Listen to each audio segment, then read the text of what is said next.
whakarongo ki te tangi a te korimako. Kōrero flowing out the hook of force. Kaupapa relevant, kaupapa out of bounds, kaupapa exigent, kaupapa paramount. Nā kona whakapiri mai ki te kaupapa tino whakahira whakarongo pi kari mai. Hare mai, o Taringa hare mai. We gotta gather up close everybody. Gather up close everybody. Kani move that body.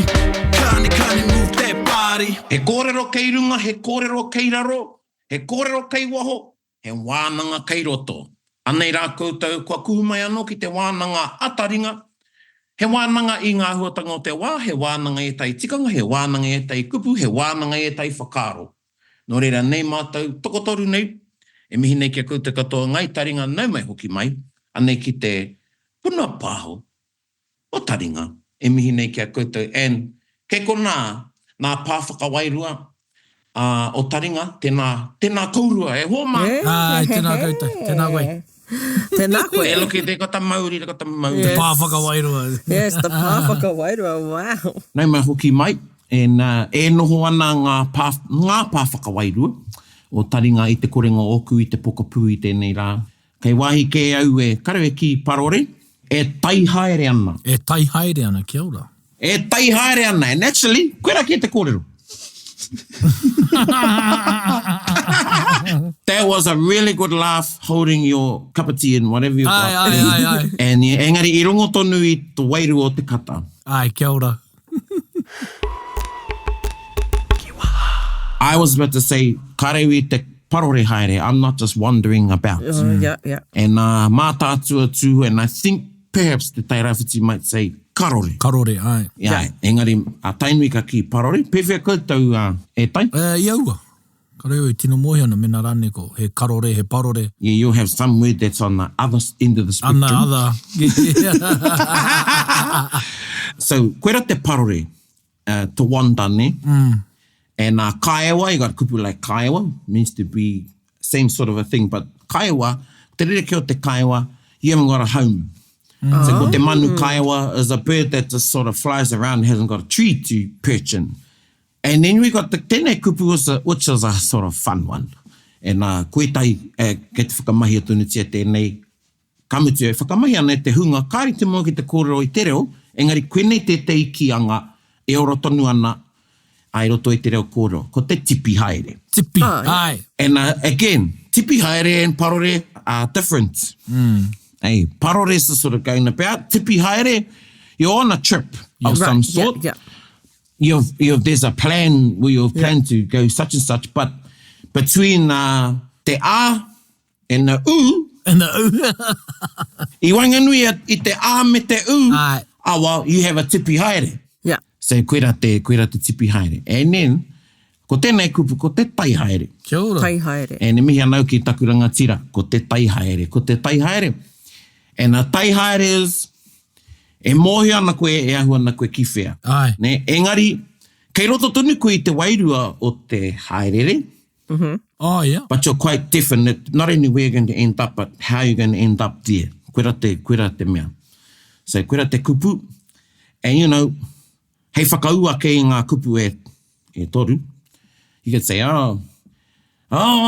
kei whea a Erika e parore haere ana i tēnei wikene. And then ka tai a Erika ka ki, ka reo i te parore haere.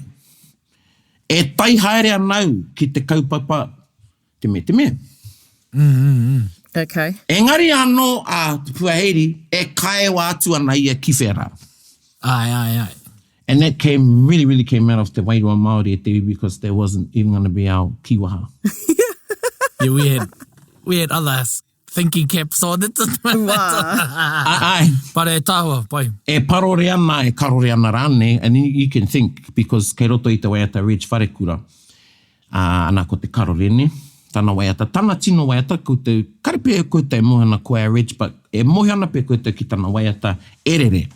Erere, taku wairua erere, ki te hui, ngā o te kahurangi, ka moe a hau, ka hoki mai ki te ano ia hau. kauaka. Ana ane? Ara, kauaka. Ahau e whakaohongia I tāku moe. Tērā wahanga. Oho ake. I forgot to do the whole song to get to this. Haere. Ana ahau I tāku moe. Kua tau. Taku wairua karore. Okay. Ai tū meke. Ana hau I te weri o tenei au. Kauaka, ahau e whakaohongia I tāku moe. Oh. So, te waiatara mo tetehi te pānge te mate, nōna e whakamaui ana I roto I tana moe, whakatānei, ka karore haere tana wairua, ne? Yeah. And then ka tau anō ki te wāhi. I te me ko te wairua, and we're not going to go, because this kōrero isn't about wairua. While the wairua can karore, e hara I te wairua kaiwa, in that wairua is a connection to the tinana through the Māori. Yeah. And then te wā ka matitangata, kare he tumu mo te wairua. Ai, e mauai. Ai. Yeah. But what can happen, e ai ki te whakaaro Māori, whakapono Māori, is te tikanga meho ki tawa wairua ki Hawaii, ki whera, but because of circumstances in regards to how whatever happened, Te awa o ka te mate. kaiwa tērā wairua. Yes. And we weren't that wairua e te iwi. I tai kē ki tētahi atu wā. Aye. And here we are. And here we are. haere nei. If you think that this episode is going to be about Māori, kaore. Te wairua, kaore. Engari, ko te wairua, ka pā ki ngā himi, Ai, ki ngā himi, ki ngā remu. ki ngā himi, ki ngā remu, ki ngā pakikau, Pakikau, kia ora. ki ngā rinena, Ai, ki ngā hei. kia ora, ki ngā hei.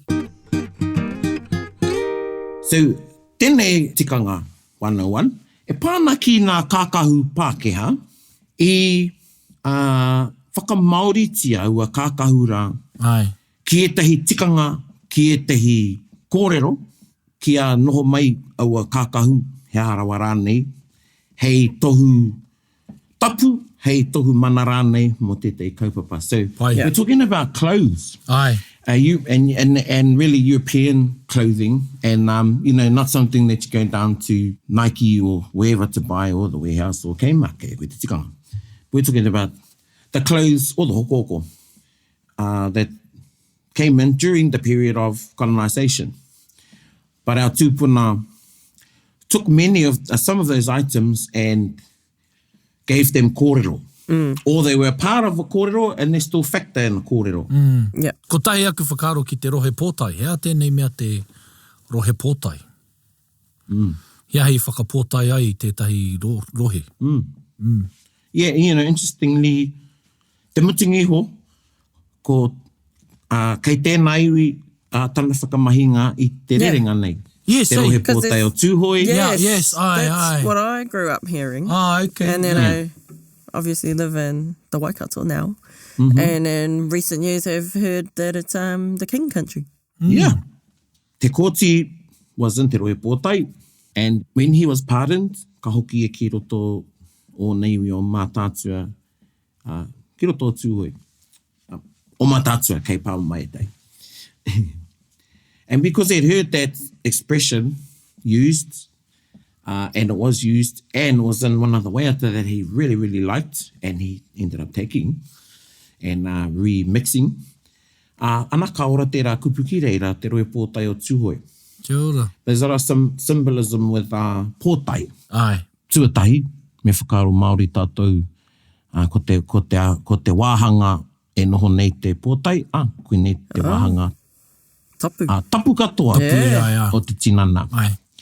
And, some might contest that, other parts are more tapu than others.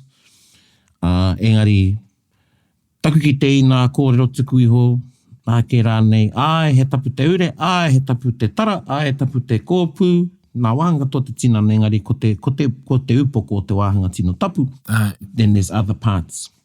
So, you know, someone's hat, he tapu. He tapu, yeah. Tino tapu. And it would be used i e tai wā ki roto i ngā karakia. And other things be used as a symbol for a kaupapa like the kingitanga. Ki te kōrero, there was actually a hat that was seen to be te kauwaka o te kaupapa. Okay. They travelled around with mātene te whiwhi. True. And ko tā mātou kupu mo tērā mo Pōtae, it's a half top hat, it's not a full one. Ai. So ki te koe nā, I don't even know if it's called a half top hat, but it looks like a short top hat. Yes, ai. Okay. He tā pāwhera tērā. Tā pāwhera. Yeah, and then Pōtae, te kupu Pōtae, no mai rā no tērā kupu. Ai. But the time I mau Pōtae o tātou tūpuna was usually te uunga, te tangihanga. And, you know, I've seen some really cool ones with like, they got like huia beaks and everything hanging off them. Ai. And I think the ethnographers listed them as mourning bonnets. Ai. So, you know, no mai rā no tērā kupu te Pōtae. Engari, ana, ka metia e tei koro ki runga ki etahi mea no tā wahi nei, ka whai tikanga Māori au a kākahura. And yeah, ko te Pōtae tētai, te rohe Pōtae, te Pōtae o te kingitanga. When Governor Gray had his conversation with Kingi Pōtatau, you know, he said to him, tuku ato kingitanga ki raro, lay your kingitanga down. Now, again, the kingitanga doesn't just mean king movement. In that context, kingitanga could and did mean sovereignty. Right, yeah. Ai. So ana, tuku ato kingitanga ki raro, and I'm not going to give the whole kōrero of Pōtatau, but his first reply back was, kare tae au, kua Pōtae tia au ki te Pōtae a te motu. Ai. What did he mean by that? What do you think? Kua Pōtae tia au ki te Pōtae a te motu. Oh, so like he's sort of been made to wear this hat Kia ora. that he didn't necessarily want. That was summed up quite beautifully. E reka, he tika katoa. And it's a heavy one. Yeah. But, you know, he says he can't take it off. Yeah. Because, and you know, koutai whakarongo ana, nā taringa whakaokorau ki te reo, ka taku whakapono e marama na koutou hei ki ai te Pōtae a te motu. A te motu, ai. I te mea nā te motu I tuku. Nā te motu te kaupapa, nā te motu, yeah. Yeah. And, you know, the other day, because there'd been some kōrero I te rauna, e tai mea, you know, and this was going to be a kiwa hei te iu. You know, sometimes you say, waiho tēnā Pōtae, leave that hat, kuhuna ka kuhuna ai ko tērā Pōtae. And I said that I te paukai, tuatahi tēnei tau, tama pōtaka came. And anyway, I saw the pipe with the heroin knives out there. Yeah. You know, getting their 303s ready. And I said, mihia mai te Pōtae. Tuatahi, mihia mai te Pōtae. O nā tūpuna. Ai. Ka werohi ai te Pōtae o te kāwanatanga. Koia. Ne? So acknowledge his whakapapa first, and then his office. And then his office, yeah. tūranga. Yeah. Tika. So, you know, koera tērā kōrero mo te Pōtae. And then, you know, ai roto I te pātere, Pōtaia. Pōtaia, ai. Or poi atu. And it's because there were many deliberations after Pōtae was making, you know, and e te iwi, o tōna wakatonu, kāre tonu I whakai. And that particular pātere, while it served another purpose, the end verse was a dedication to Pōtae and giving the support by saying, the composer says, Pōtaia. So hat him. Yeah. Hat him, yeah. A, which you could say means crown him. Yeah. Crown him, yeah. Koina. Yeah. Yeah, Pōtaia, overs. And you know, koutou, we would think, no, actually, we have an expectation, ngai taringa, that you've listened to the episode on Tikanga whatever it was, and whenever it was, about not to put hats on tables. Aye. And, you know, a lot of people know those ones. There's other ones too, and therefore, as tātou te hunga e mau pōtai ana, how you look after your pōtai. Aye. So if you have to put your pōtai on a seat, you turn it upside down. Yes. You never put the part that, you know, ka nui tō panepane, you never put that on the seat. You turn it upside down. And is that simply because that's where your bum goes? Yeah. He pēhea hoki ki a koe tai te whakāturanga o te ōroto o te pōtai i a koe whai kōrero ana. Yeah, kaire pai ki au. Wait, hea tō pātai? There's a preference for some that subscribe to the idea that you shouldn't show. And if you choose to use your pōtai e tautoko i tō kaupapa, tō kōrero, to not show the inside of it. Oh, okay. And you don't agree? I think there's these things that you be mindful of. Yeah. Because not only it looks better, but it feels better. And, you know, ka whakahe pē e tahi, iau. It's nice and nice that they turn it the other way. But when your arm's moving, the way it's moving, and then you walk. Yeah, you hold yours on top like that. Yeah. Yeah. That's why you put your pōtai down. So you can, yeah.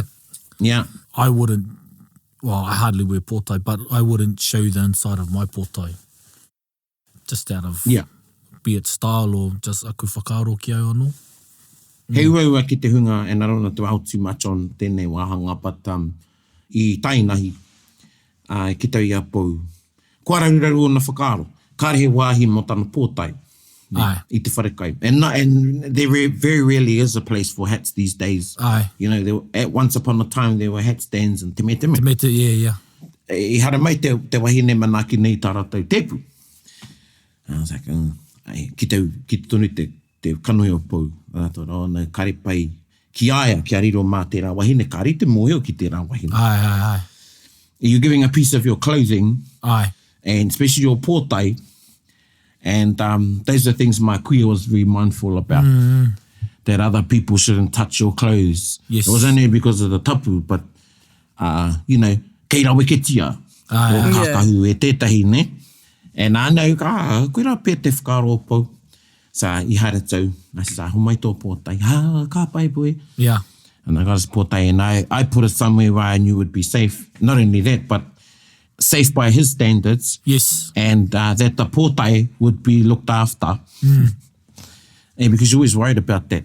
So, koe rā e rā huatanga. There's also kōrero tukuiho about pōtai being used in karakia and things like that. Oh, okay. He tapu no ngā pōtai, whakamahi ai I roto I ngā karakia. Koe rā. Yeah. Koe rā.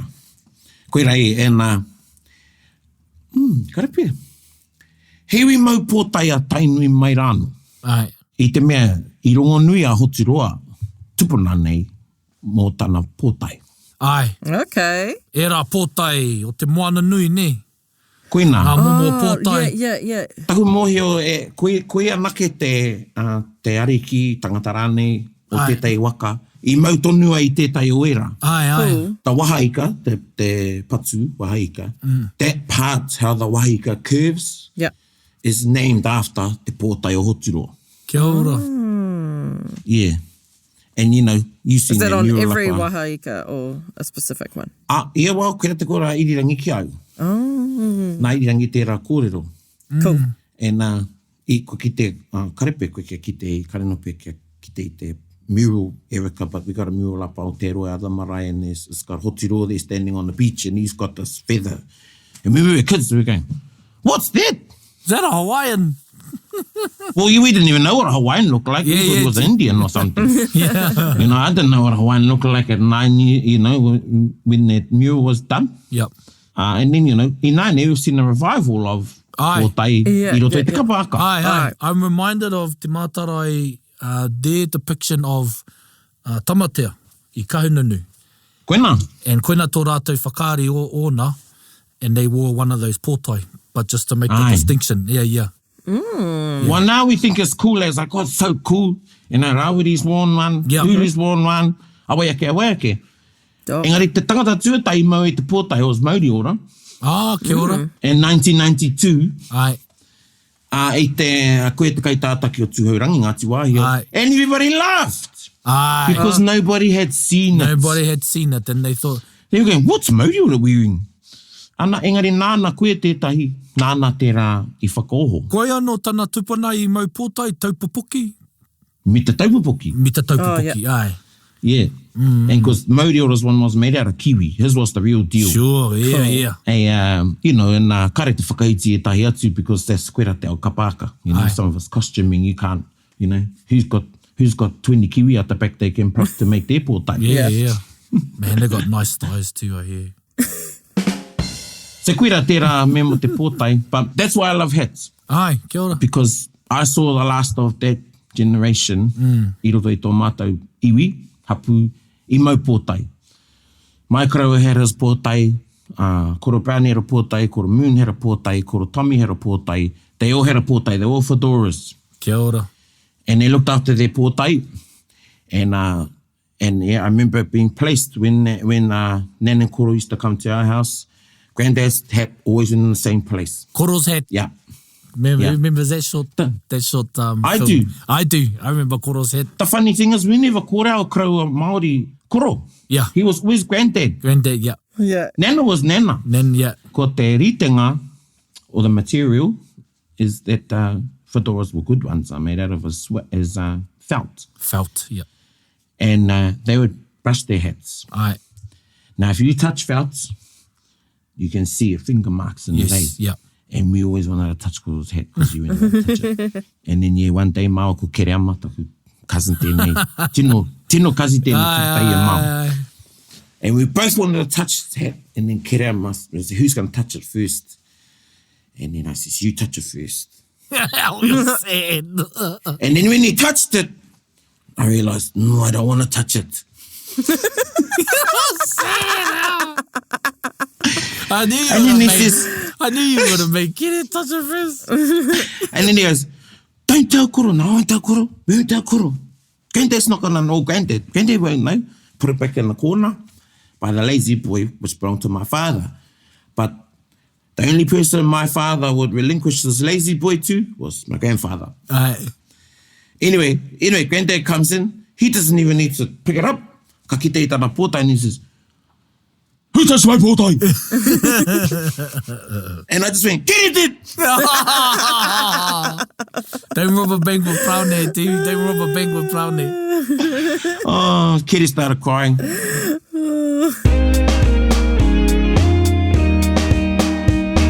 Koro Tui talked about when he went to have an iwi consultation with te iwi o Pirongia.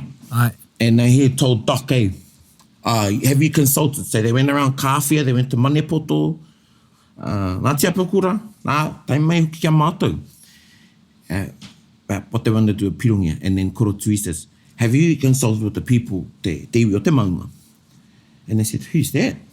This is Doc. And he goes, well, they're the ones that live there on Pirongia. Well, hane pi katoa, Yeah. te Doc. Well, he was talking about Pōtae. Ai. And they thought he was pulling their leg, but he was serious. Anyway, te mutingi ho, they organised a karakia up there, and they went up on these helicopters. And Koro Tui talks about his hat he left on a tree. Ha ha ha. And on another taumata. And he forgot about it. And he sent someone to run back and get it. But as soon as they turned around, and there was only 4 people on the next helicopter, and over there at the hat. And when they turned around, the hat was hanging on the tree. And he said, that was ko te whakaite rā a te patu paerehe ki tā rātou mai. Ai. Yeah, that was to show that the patu paerehe agreed with Yep. what they had done and what te papata whai or Doc had to do. And I thought, that's a cool kōrero. That's a cool kōrero. So, what, the Koro Tui turn? Well, he remembered he took his hat off to do his karakia. But I tētai atu rākau. No, on another taumata of Pirongia. Not where the helipad is. Ai. Hey, and then they got back to the helipad, and you remember hika. Ko mahu e taku Pōtae. Ko oreware taku Pōtae. And then he told, oi, can you go back and get my Pōtae? And then when they turned around, they all turned around, just watch him run back Yeah. to go and get it along the track. The Pōtae was on Was on right the there. tree. Aye. And he says, ko te whakaite rā te patupai. Cool. And he said in that moment, he saw i ngā kanohi o ngā Pākehā, because that's I always doing this Māori thing. Yeah. You know. But he said, i tērā wā, He saw belief. yeah. And kaira tai hopo, but there was a respect there. Cool. And that's what my kōrero was about, because when tētahi o mātou krau, when he was a baby, he got taken by the patupaerehe. And our kraua, who had to go and retrieve him from the patupaerehe, the tohunga that taught him, instructed him how to use his hat Kia ora. in the karakia, so the pepi would come back. Kia ora. So, Cool. you know, kuira e tai āhuatanga. And it was his fedora, you know. Yeah. Engari, kuira nā āhuatanga.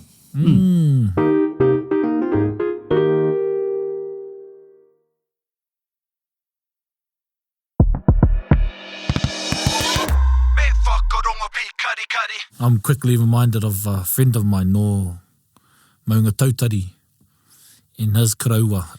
He inherited his hat, my friend inherited his hat. Oh, yes. And they had just finished burying him. And his hat was at the back, you know, up on the behind the back seats where you can put your hats. Yeah. Oh, yes. That's where they were. However, there were some eggs there. Oh, And he went over this bump, and he reckoned the hat fell, turned open side up, and all the eggs fell on it. aha. Not one egg cracked. Oh, Yeah, not one egg cracked. oh yes. And his hat caught all these eggs, and he goes, okay, yep, I better look after this hat. Nice. But I remember, yeah. Nice, Te whānau nice. taurua tēnei. Ana. Yeah. So, you know, ko te Pōtae pea, te wāhanga, even though we had Pōtae, our people gravitated to Pōtae, both tāne and wāhine. And then, i roto i te Pōtae, we saw symbolism, and we created that as well. Yep. I roto i etai o ngā penei te rohe Pōtae, te Pōtae o te kingitanga. When I was talking about the Pōtae o te kingitanga, people mistake that is the Pōtae that was put on the map that became te rohe Pōtae. Yeah. Yes. It wasn't. That's my confusion. Ne? Yeah. Well, according to Uncle Tom, he says, Carl, it was the magistrate or somebody of the time. It wasn't Karei. Tāwhiao had, you know, said, oh, well, koe neke te rohe, and then he put his hat there to sort of draw a circle around it, on the map, and that became te rohe Pōtae. Te rohe Pōtae o mua is much bigger than te rohe Pōtae everybody thinks starts in Te Kuitia. Te rohe Pōtae starts down at the Pūniu below the star and goes all the way to Mokau. Yeah. And then goes all the way out to Kārewa. Magana Island. Yep. Yeah, and then it Outside goes of Whangaroa. all the way, and it goes all the way to Taupo, and the brim of the hat goes to the middle of Taupo. And then the southern end of the hat is the kōrawai tāna whanganui, te awa whanganui. Koe rai wikato he iwi no te rohe Pōtae. Ne? And within te rohe Pōtae was te mana motuhake. Aye. Because anda te oha ki tapu, ko te he ki taurangi tēnei. Nā ngā tūpuna o te rā wā, o tira nā te kāwanatanga, engari aro te kāwanatanga o te rā wā ki te mana o te oha ki tapu. You couldn't go into te rohe Pōtae. Yeah. You couldn't go into te rohe Pōtae as a Pākehā. You had to seek permission, and te rohe Pōtae had its own tikanga. Ne, I'm not going to say ture, because ko te tikanga te Māori, te ture te Māori, ko te tikanga Ko te tonu. tika, aye. And they existed in te rohe Pōtae, independent from, to a point from the rest of Aotearoa. Ne? So koe te Pōtae, and then on the southern brim, edge of the Pōtae, ana ko Mokau, nā ne, Taranaki, and you had te tātua o te whitiki o te rangi tāke. So now you're talking about someone's belt. Yeah, te rangi tāke, aye. And there's a saying, ka o morangi tāke, I just remember it now. When you're hungry, te o nā kōrero, kumia tō tātua. Tighten it. Kumia tō tātua. Pull it. Yeah. Tighten your belt. Hey, so you're hungry, so tighten your belt. But that kōrero also comes from a kōrero between uenuku kōpako and kapimana whiti and uenuku kōpako. Ai. So when someone's hungry, you say, kumia tō tātua. Pai tēnā. And then if they've overindulged, or you have, you say, kiki ana te tātua o hikakawa. Hikakawa. Oh, hikakawa. Who or what is that? I have no idea. Yeah, these are. So these are the tupuna noha waiki that exist in the kōrero tukuiho. Ai. Okay. But I'm sure tērā pē, ko tētai o ngai taringa kei wohora, perhaps you have a kōrero about hikakawa. So the kōrero has survived. Yeah. Hey. So hikakawa was the person who owned the belts, and then he overate. Yes. And then the spout was too tight. It was too tight, yeah. So, koera anō nā, tētai kōrero, ngai tino Māori tērā. Yeah. Cool. And it was good, Joe brought to our attention, hey. And one was a bit different, we saw, actually, no, kei reira he kōrero. The black clothes, and meme, if you didn't know, no te wā ia wikitoria e rā kākau, te mangu. But o tātou tūpuna were able to align black clothes with our kōrero tukuiho in regards to hene nui te pō, eh? Ai. Yeah. And te kākahu taratara. We're good at that. Yeah. Yeah. And it's just become the everyday wear ki roto o tainui, because everybody's got black. Everyone's got black. Then for uniformity, ne? Black hides the paru. You can turn up in black. Yeah, and, Especially if you know? got to do the rona and you got to go to the next Pōtae, the next one, or Tell you. from that You don't tangi to realise that how tangi. much black we wear, though, even people that don't wear blacks. Yeah. Ki tanganga there. We still wear a lot of black compared to other countries. Yeah. Yeah, so, koera anō te mea o te kākahu pango. Again, there were blacks, and then if you were pani, and I'm talking about tainui nā, and we use pani more than kirimate. Ai. Engari ki te nui ngā iwi ko te pani are the orphan children or children that have been, Yeah, ko mahu e te matenga o ngā mātua. Ngā mātua, ai. Okay. Yeah, but kia tainui, pretty much everyone is there pani. Yeah. Now, if you've got your blacks on for that year, well, that's your kākau taratara. Yeah. They'll be referred to, ke te mauku i ngā kākau taratara. And I'd hear them say, I'll take my kākau taratara off. Hey, this flash word mga blacks. Yeah. Ngā wā. And my nan taku kuia, she wouldn't, she had her tikanga with her kākau taratara, she would wear, and she kare e tini wana kākau mo te roanga o te uhunga. And then everywhere you went, you wore your kākau taratara mo te tau. Whether it was a 21st wedding, whatever, you wore black. You wore black, yeah. And that was, ka ki te koutou, I konei, te painga o tēnei tikanga. People hadn't seen you. We didn't have Facebook back then. Not everybody would know you got a mate in your whānau. Yeah. You can't carry your whakāhu around like people do on Te Koronehana and Kauimate. Yeah. But when someone would see someone in black and they're not at a tangi, they know they've had a mate very close to them. Yeah. Yeah. And that's where I see the logic That as was the Tikanga news. Māori That's the- to wear black. Yeah. E tohu. A symbol, yeah. He tohu. Yeah. When they're not acknowledged, that's a faux pas. Yeah. Man, but, it's just quite normal just to wear black all the time now. Yeah. And everyday wear, it's quite normal for people. But how the nannies wore no skins to show. Yeah, right up to a high collar. Yeah.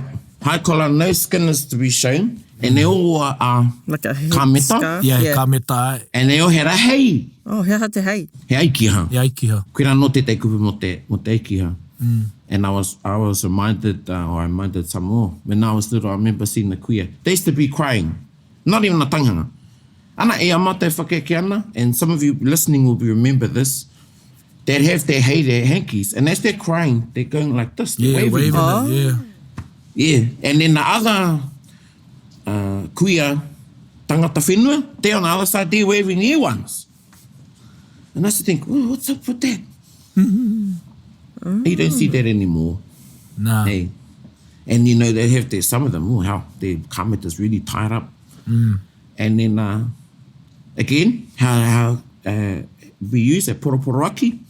One of them will take their kameta off and it would be handed round. Oh, they'd pass the kameta. And that's the one that says, you're up next. Yeah. Oh. Yeah. So like a You're up rākau next. kōrero. Yeah. And you can't say no. Yeah. Te wahine kā ki te pira was taku hunga wai. And nā nau i aku, because I thought, oh, that was something I'd forgotten. But what's some other clothes you know? Is there something about a socks or... I don't know if we had this kōrero on Taringa or if I was talking to someone else about it, but just going back to kākahu taratara, I heard it was derived from, like, when someone would pass away, they'd wear their most taratara kākahu as an embodiment of sort of like the grief that they're feeling. Yeah, to be dishevelled, eh? Yeah, you know? they're showing that dishevelledness on the outside as well as feeling it on the inside. Yeah. Even, you know, like you kept your parekawakawa or taua, whatever it was. And I remember this one time, one of the aunties, she wanted to freshen up the wharemate. So she went and took all the road down that they'd been up for the first 2 days and changed them with new ones. Oh. And ka kowhete ngā, Yeah, it was too oh, late, yeah. you know, ka kowhete ngā kuia. Not only because of, you know, ngā tapu e hanga ne ke rau, but that's to show. Yeah, it's just Ja, koe ko te shevel, another you know, you see clue. the leaves drooping. It's meant to look like that, yeah. Yeah, E hara e rā I ngā puti, eh? Like, oh, we need to yeah. put some new flowers Yeah. out. Yeah. yeah, it's not a Oh, my birthday auntie was celebration. like that. Yeah. My auntie didn't like Auntie Hui Komate. And she, at Granddad's tangi, well, she got her lipstick and coloured some of the leaves in. Yeah. What? Oh, I've With seen your some of them and they spray the leaves. Oh. Yeah, but she had red leaves on her thing. Oh, That's why she did it, Okay. because it was boring. And then my queer cracked up at her. Like cracked up, kowhete cracked up. cracked out at her. So nā tika tēnā, Rika. What about jewellery and stuff? Mea nui te jewellery. Ngā whakarākei ki te Māori. Ana ko te heitiki tētahi. Engari, a pēhea te ringi. He ringi tapu kia koutou. Kia wai rā nei. Te ringi o te ahi, nā. Te ringi o te ahi. No, engari, e paia kia kōrero koe mō, e aho moi anau ki tērā kōrero. I think I roto I a whānau, I a rātou tētahi taonga. Ako nei pe e hara I te taonga Māori, but how it was considered and how it was treated, Yes. and the connection to it, while it might have been one of European origin, it existed within Tikanga Māori and the Māori way of being. Hey, you know, watches. Yeah. I'm reminded watches, of yes. actually a koe kōrero ana, tētahi wakuhoa no te Tairāwhiti, and I won't say who this is, and they ended up moving into the homestead that belonged to their great-great-grandfather.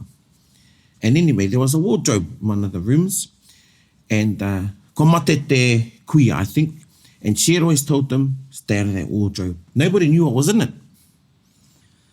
And they thought, well, now's the time we need to go and clean it up because they're cleaning the house. And they went in there, and they found a whole lot of old things and manuscripts and other things, and they found this watch, Wow. pocket watch. And it was a watch that Kingi Koroki had gifted to their grandfather, a great-great-grandfather, at the opening of one of the wharenui down there. And it had never come out of that wardrobe Wow. because ia mata kōrero ana, that koroua that got it would have considered it so tapu. Aye. And probably too that he didn't want anyone to see it because perhaps ka pūhaihai.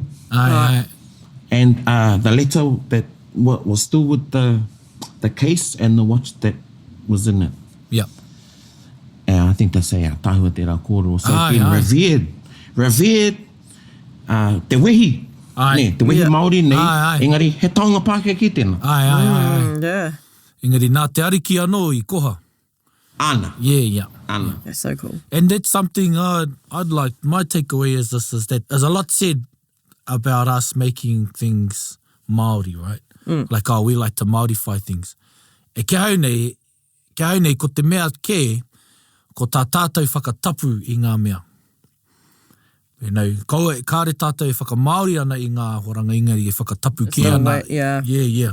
The way it's revered. It's the way we revere it, and we make sacred. Koina. That's one thing I want people to understand, that Yeah. people play it off like, you're good at making things Māori. Yeah, well, I see it on social media all the time, those people trolling certain political parties, stuff they wear.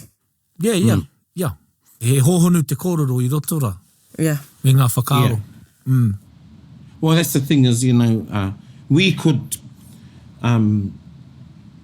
explain from a Western perspective why something means something to them. Yep. Because of this and this. But they wouldn't be able to do the same for ours. No. Because they haven't got our worldview. Kia ora. And this is where I disagree with some in Parliament who've said, I do not prescribe to a Māori worldview. Well, you can't even say that because You can't don't even have an opinion on it because you've never experienced it. Yes. Yeah. Yes. Whereas we have all experienced Yep. the other worldview. Yep. Hey, Yeah. Yes. but you have people commenting about a worldview they don't know anything about because even though we're there asking, Yeah. it could be anybody I'm talking about. Yes. That's a generalisation. Yes. For them to come in, they don't. They don't. Hey. And then for them to have an opinion of it and to think that they have an opinion enough, so much so Yeah. that they deem to change it or that it is to be fitted to their worldview.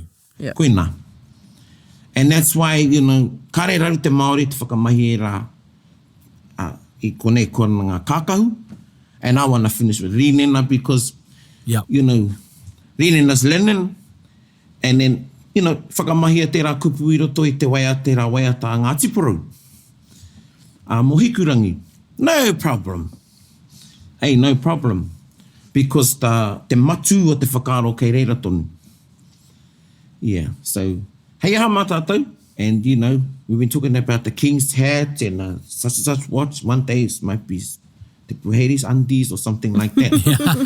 Holy. You never know. Holy in so many ways, e hoa mai. Oh, yeah, like taku moko puna asai, wa horoi wana kākau, and kitei wana blari, a tana tarau kōpu. There was more hole than undi. Anyway, tērā kōrero, tērā. Engari, koe rā e tai kōrero. Ai. And tērā pēr, ko pupu ake e tai whakaaro. Ai a koutou. E whakarongo mai ana kia mātou.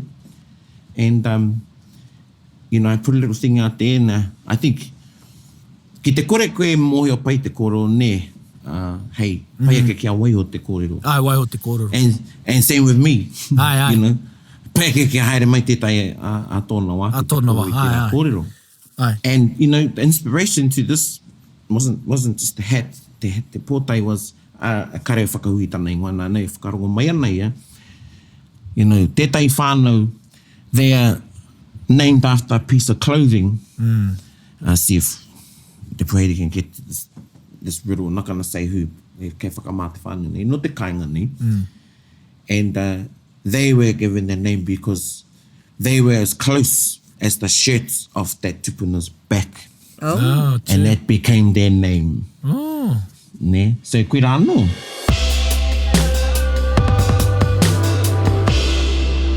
Ko tā tātou waiata e hoa mā, ko tēnei waiata, ko Pāke te whero, whakarongo mai. Kia rua, kia tau.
we had just cut for a bit and then we started talking about all these other things That we forgot. that we had just forgot. But I think that's enough. We didn't forget. We didn't forget. I waiho mo tētai wā. Engari kia kōrero koe mo tēnei me te Pākete Whero. Hea ia te tikanga o te Pākete Whero? Well, according to what I heard and learned because you heard it. Yeah. You weren't taught it. Yeah. The Pākete Whero, the red scarf that is now synonymous with Te Arawa, but started with the guides. With the whakarewarewa. But with one guide in particular, how she would wear her scarf was also a symbol to her tāne that they were sort of, that she was courting undercover with. Yeah. Oh. So koe rā tērā, te Pākete Whero. Just quickly, very, very quickly. Ngāti Porou are known to wear their purple sash. And I've heard two kōrero about that. It's to do with Ngāri Mu, te Mananui a Kiwa. As te whakawhiwhia ki te Victoria Cross. Yeah. Te atu was, when the sun hits hikurangi, it's purple, and then ask someone not to put it. That doesn't what it means. And then, and then there's the we used to call them tangi blankets. Yeah. Or pani blankets. Those tartans that kuia would wear. But mostly Waikato or Tainui would wear them. Green ones. And then the irony is, that's the closest pattern. You used to be able to buy it from the fabric shops. And that's what they do. They go buy them 2 meters. Whole rolls, They'd through the ends. Then they'd hand sew them so the blanket wouldn't come apart. And then they would, what do you call that? You do it with a wool. Yeah. They'd write their names in them. No, embroider. Yeah, but they do it themselves with a needle. Yeah. They all new needle work, eh? And it looked like it'd been taken to a shop. Crochet. Ana ka noho e rā praikete hei taonga, I roto i te whānau, because it's the memories in relation to that blanket. Yeah. And then we used to, ki te waha, i ngā mokopuna, i ngā tamariki. Yeah, he mea nui te praikete, i pērā hoki o tātou hoa o Ngaitarangi, o te noa, ngā praikete noa. Yeah. It just continued on a style, I guess that was, And then there's on the other side of it, and that's the other side of the coin, is how the blanket was used to trade. Yeah. And a lot of instances, Te praikete whero, koera wasn't the best, Yeah. Wera e rā ahuatanga, so I just think it's neat. Yeah. It's neat. And tika tonu, he utu whenua tonu te praikete. Aye. Those noa blankets, he utu whenua tonu. Engari anō te kau, he kaunga era. Yeah. Well, they're not itchy, like, Yamata Tamirika, you fellas put, those are the itchy blankets. Yeah. No, they're not. No, not those, but those are the blankets that they were Nans and every whānau had them. Yeah. Oh, make sure you get a sheet because you got an itchy You blanket. got an itchy blanket, yeah. It was only meant to be on the top or in between if you had it on. Koina. Man, yeah. Tērā peko whakaroa ke koutou ki te hatu, kākahu aha ke rānei. Aye. If you have any whakaro, be sure to leave comments in our Taringa pages, on our Facebook, our Send us a Taringa message. email, our Instagram, even for Pōtae, if you have any Pōtae, send them our way and see what we can do. Yeah. No promises, but we'll see. Yeah. E mihi ana kia koutou. Tēnā koutou. Tēnā koutou. Hei kona! Hei kona. Hei kona e te iwi. Hei kona. Kia ora mai rata te kapo. Bit whakaronga pi kari kari. Get the rope close, everybody, buddy. Taringa. Yeah, tahuri mai ki yo. Whakarongo ki te tangi a te korimako. Korero flowing out the hooker force. Kaupapa relevant, kaupapa out of bounds. Kaupapa exigent, kaupapa paramount. Nā kona whakapiri mai ki te. Kaupapa tino whakahira whakarongo pi kari mai. Hare mai, o Taringa hare mai. We gotta gather up close, everybody. Gather up close, everybody. Kani move that body. Kani move that body. Taringa, he mea tuku nā te wānanga o Aotearoa. Nā te māngai pāho me irirangi te motu I tautoko. To listen to more episodes, search for us on your podcast app and subscribe, or follow us on Instagram and Facebook. Taringa, whakarongo mai.